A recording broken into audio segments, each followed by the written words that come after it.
Imagine being a warehouse worker in Los Angeles, earning the same federal minimum wage of $7.25 as a cashier in rural Mississippi. While one may struggle to pay rent, the other can afford a decent lifestyle given the same wage.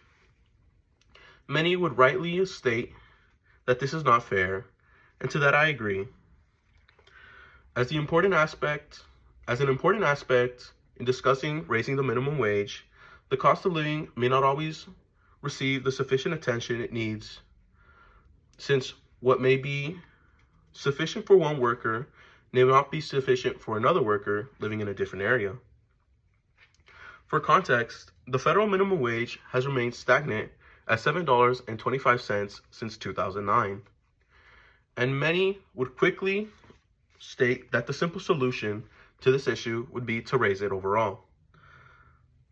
While we may discover that raising it overall may not be truly necessary or even helpful to many businesses, since large corporations like Walmart will be able to absorb the wage hike, while small businesses will have to foreclose or lay off employees to keep up with the minimum wage increase. So for my speech today, I would like to convince my fellow classmates that the US should switch and adopt a regional-based minimum wage system that is tied to the cost of living. This way, it would ensure workers in high-cost areas are able to earn a livable wage while protecting smaller businesses in rural areas from potential financial ruin. For my first point, I'll be demonstrating the regional cost of living disparities that affect millions of Americans nationwide. As stated by the Economic Policy Institute's Family Budget Calculator, a single adult in San Francisco would need to earn approximately $49,189 to cover basic expenses, while an individual living in Jackson, Mississippi will only need an annual salary of $32,214 for basic expenses. This is over a 52% difference in wages. And as the National Low-Income Housing Coalition reports indicate, a full-time worker will need approximately a $25.82 an hour salary to afford a two-bedroom rental nationwide. But in California alone, it would increase to approximately $42.25 an hour versus the $14.62 an hour in Arkansas. Now, I'll be demonstrating an infographic I was able to find. This isn't my original infographic, and I would have chosen a more colorful one, but unfortunately, the original infographic I chose was behind a paywall, so I hope it is visible. But my chart will demonstrate the hourly wages and minimum wages across various states and how they vary. And approximately 21 states still use the federal minimum wage standard of $7.25, such as Mississippi, Arkansas, and Oklahoma.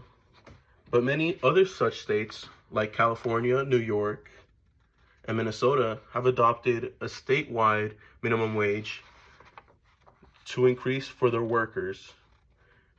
But as we'll come to find out, even among states, there are still many regional differences, and these wages may not always be sufficient for the millions of workers across the United States.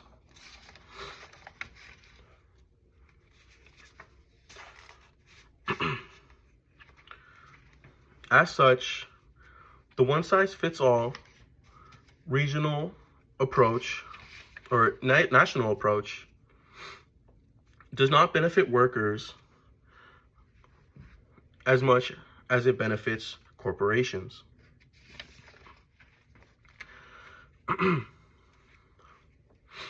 And switching to a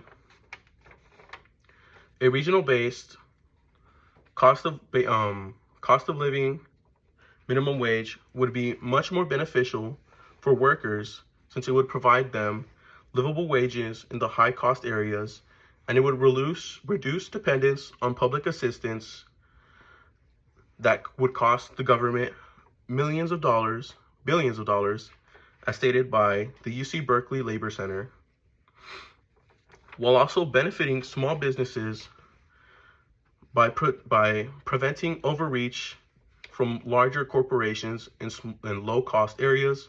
This would allow these smaller firms to stay competitive, and it would also allow for the tailoring of wages that could reduce the job loss in these regions.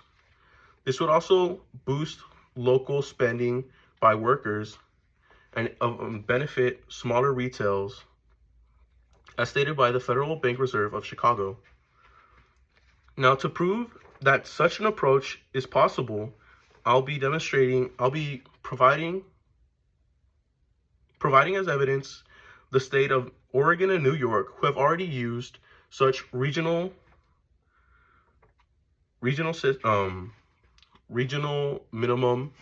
minimum wage systems.